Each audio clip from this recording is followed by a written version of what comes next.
So now we have a free response question. All right. So this is the kind of stuff you have to do on the AP test. They'll give you a table. We're really working on the table problems right now. They'll have other types of problems too.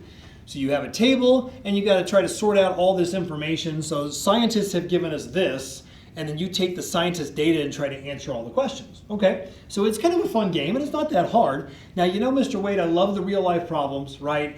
If this is going to be just some boring table, we're not going to have a lot of fun here. So I figured, you know what, let's pick something interesting that you all probably remember. All right, let's make it fun. Let's make it fascinating. Do you remember where you were on May the 2nd, 2010? Because that was the day of what they called the 1,000-year flood. The probability of it happening again wouldn't be for another 1,000 years in Nashville, all right? And you were young, but you remember it, all right? It was a mess. We got 7.25 inches of rain on May 2nd, 2010. It was a Sunday. I remember it so well. That was the rainiest day in Nashville. You know what the bigger problem was? We could have taken that amount of rain.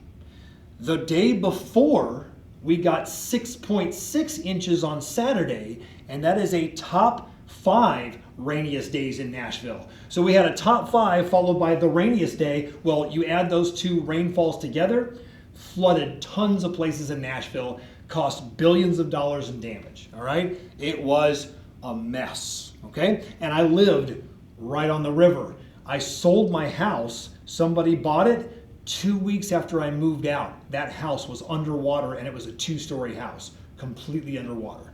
I was very fortunate that I sold that house when I did. I just happened to, you know, put it up for sale because I was getting married to my beautiful wife, and the rest was history. So, T is hours after 6 a.m.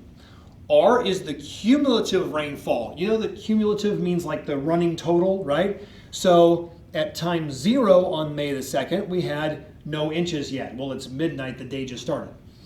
By 3 in the morning, we had, oh, sorry, this is actually hours after 6 a.m. So actually, this is 0 hours after 6 a.m. At 6 a.m., it hadn't rained yet on Sunday. 3 hours after 6 a.m., by 9 a.m., we only had 1 inch. We can take that, okay, fine. 6 hours after 6 a.m., by noon, we had 5.5. So all of a sudden, we have all this rainfall, and we can't take that anymore because it's just going to flood everywhere in all the neighborhoods anywhere close to a river, all right? So you can see it building up, and then in just 12 hours, it reached 7.2. Just 12 hours, it was already at 7.2, and the whole day was only 7.25. So most of it fell within an hour. Within 12 hours, although a bunch of it fell within these 3 hours right here. Okay, this was the worst of it, 9 a.m. to noon, okay? All right, so R is differentiable. Okay, great. That means that the derivative exists. And also R is continuous automatically, remember? Okay, so first question. This is what they could ask you on the AP test, but they won't make it nearly as interesting, of course, but they'll just give you a random table. At 1 p.m., estimate the rate of rainfall and then also include the units, which is a big deal on the free response. Okay, so what do we do? All right, be fluent in calculus to English and English to calculus. The word rate always means derivative. Remember, we did this before in another chapter. Rate is derivative. So right there, you're saying, oh, you want me to find not R, but R prime. R prime of what? 1? No, because 0 was actually 6 a.m. So what's 1 p.m.? All right, let's see. If you start at 6 a.m., 7, 8, 9, 10, 11, 12, 1 o'clock. It's 7 hours after 6 a.m. So they're asking you to find R prime of 7. All right? Okay, how do you find R prime? Take the derivative. Let's take, they didn't give us a function to take the derivative of. They just give us a bunch of lousy numbers, right? Some sample points over the day. Well, that's going to be tough. Well, let's see. Where does 7 fall in the table? That would be like afternoon, but before this would be 3 in the afternoon. So somewhere between 6 and 9. Well, let's see here. How do I estimate the derivative? Wait a minute. Did we do this earlier in the lesson? Remember? the secant slope could very roughly approximate the tangent slope. And that's the main theme of the day, talking about these tangent slopes, okay? So, this is going to be a terrible approximation. Remember my saying, right? This is going to be a horrible approximation, but pick the numbers around it and then just do a slope and they'll be happy. Close enough. All right. The tangent slope r prime is roughly the secant slope y2 minus y1, 6.8 minus 5.5, over x2 minus x1, 9 minus 6. So you just surround the 7 with the closest points. It's the best thing we have. Let's see. 68 minus 55 is 13, but it's actually 1.3. I just kind of hid the decimal and put it back in, right? 9 minus 6 is 3, if I can say it. 1.3 over 3, can't leave a decimal in a fraction, but it's our old favorite game from integrated 3 called scoot. Scoot the decimal, make it a 13. If you scoot the top, you scoot the bottom, make it a 30. 13 thirtieths is your final very rough estimation. But now there's something new. Earlier we got an estimation, but we didn't say what it was. This is a real life problem. This means something, doesn't it?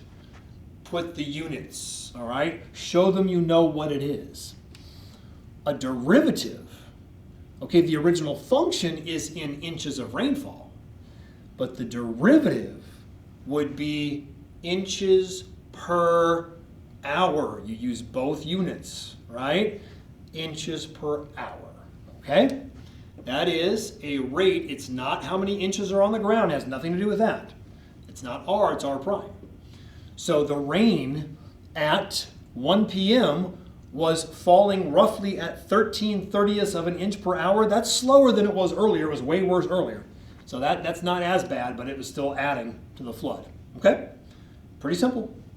All right, number 2. Is there a place between 3 and 6? Let's see where that is up here. Is there a place between 3 and 6 where the r prime, now wait a minute, calculus to English now, you got to be fluent. R prime, isn't that like the rate of rainfall, right? R prime is, again, inches per hour. Is there a time between 3 and 6, like a time of day, where the rain was falling at a rate of, a derivative of, 1.5 inches per hour? We just discovered that this was actually less than 1 over here. Could there have been a point where it was coming down so intensely that you were getting 1.5 inches per hour? That's a lot of rain, by the way, okay? That seems like such a random number. Why did I pick 1.5? Why does the AP test pick 1.5? So random. It's never random, okay? Never random. I want you to think about this.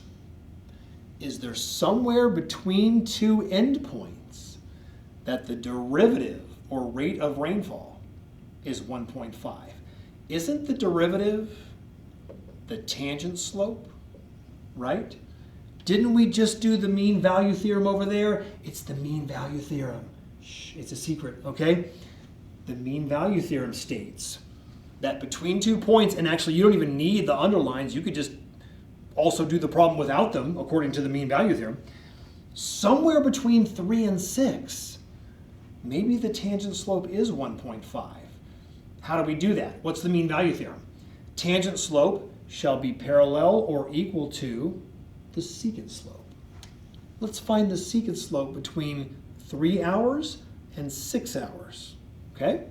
y2 minus y1 over x2 minus x1. Kind of like we just did, but in a completely different application now. So the secant slope is 5.5 minus 1, which is 4.5, over 6 minus 3, which is 3. All right? Ah, rats. We got another decimal, didn't we? Scoot, scoot, 45 over 30. What goes into 45 and 30? 15. Reduce your fraction by 15, and you get 3 over 2. Wait a minute. 3 over 2 is 1.5. Busted. You just busted the people that made the AP exam because you're like, I see your little game. This is exactly what you did. You did the secant slope, you used the mean value theorem, and then you said, surprise, I'm just going to put 1.5, see if I can fool the kids. Not us. All right?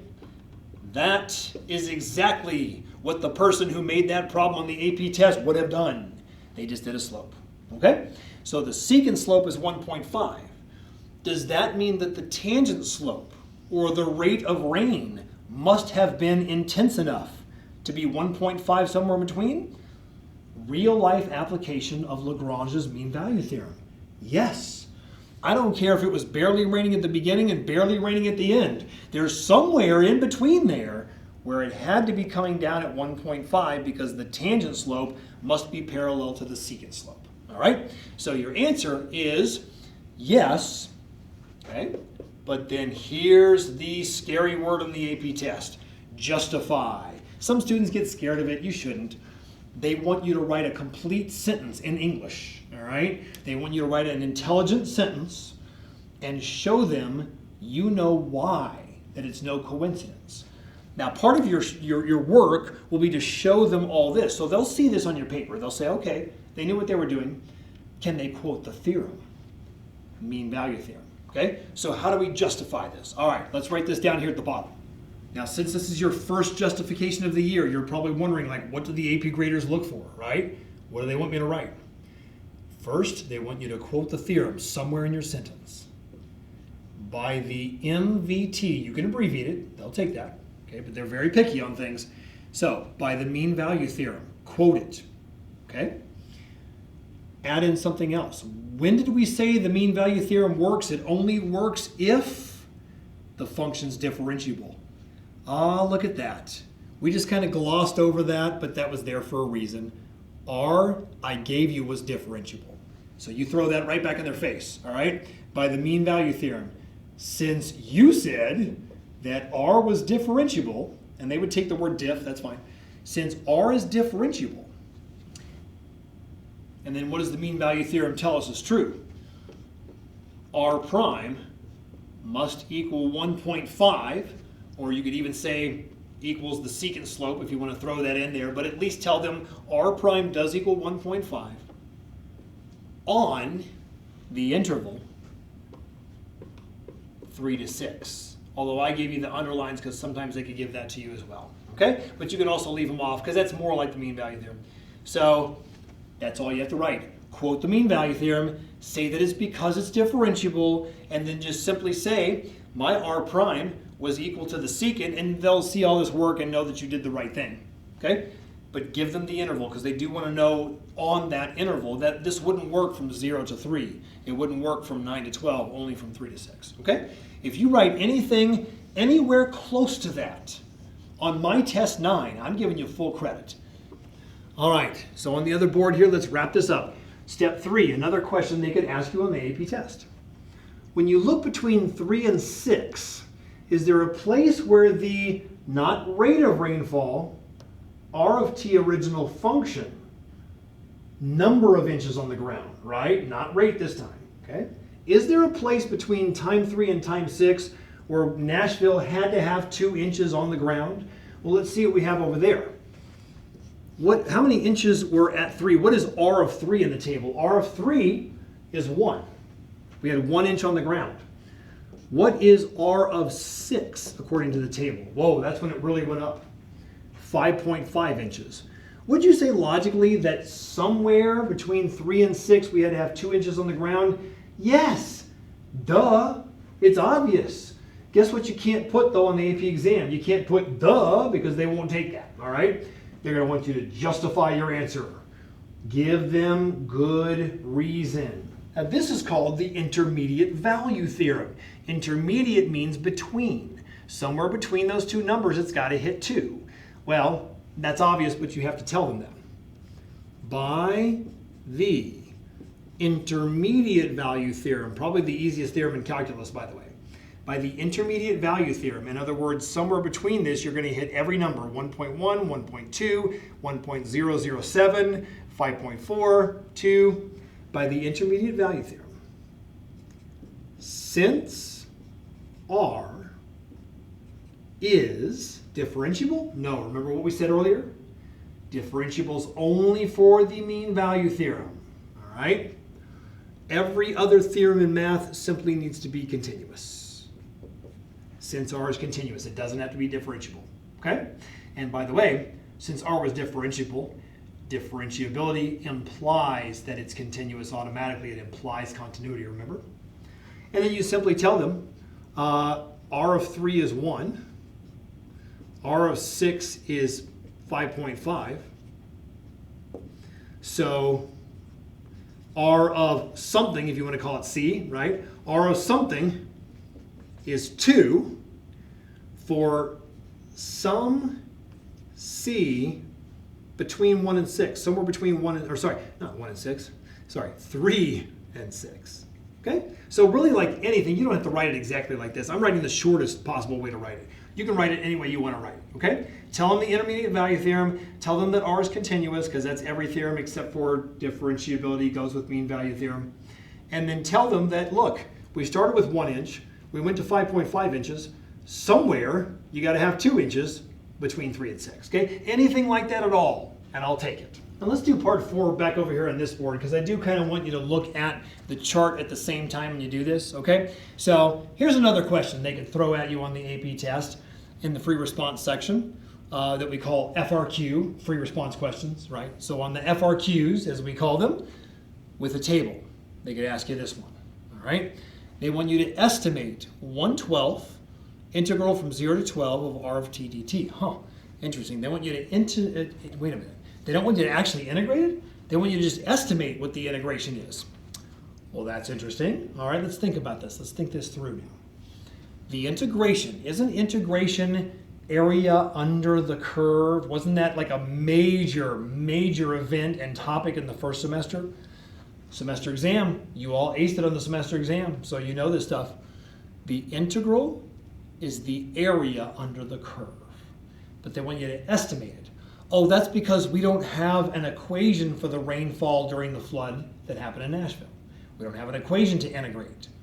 You remember how we used to estimate area under the curve in the first semester?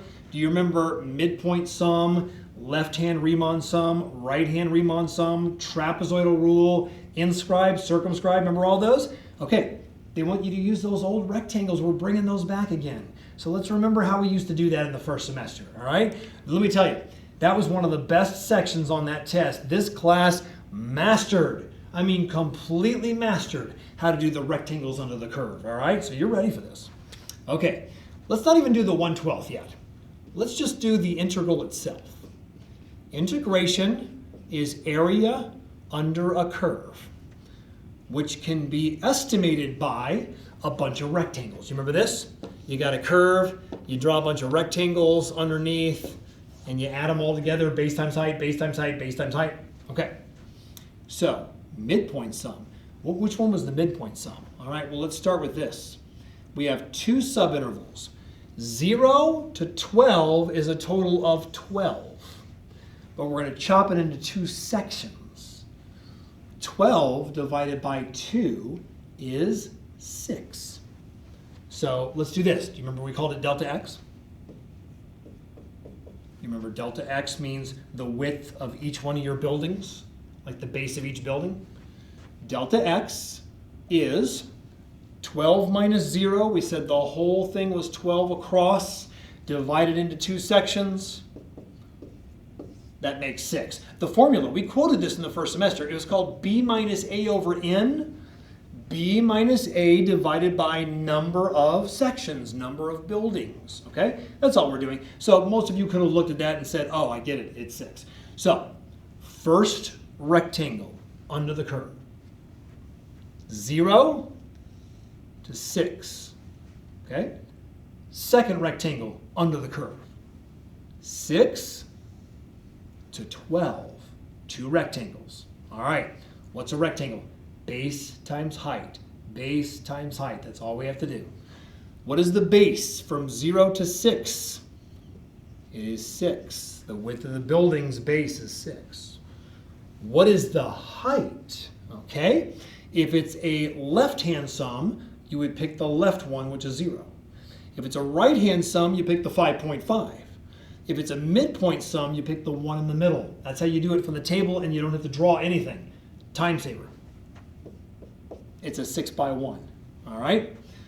Move that out of the way. Plus 6 to 12. Base of the building is 6. How tall is the building? If it's a left-hand Riemann sum, pick this one. If it's a right-hand sum, pick this one. If it's a midpoint sum, pick the middle. 6 times 6.8, okay? It is okay to type that into a calculator. 6 times 6.8 is a little awkward, all right? So that is okay. This would be a calculator question on the AP exam. So I got exactly 46.8 when I put it into my calculator, okay? But don't put that down for a final answer. It's a good thing to circle, but this is the integration. Well, and it's not really the integration because integration is exact. It's a rough estimate using rectangles, right? But don't forget to apply the 1/12. Many students do. Apply the 1/12. It's actually 1/12 times 46.8, okay? So the original problem can be approximated by 1/12 times 46.8 is about 3.9. So that is your official answer.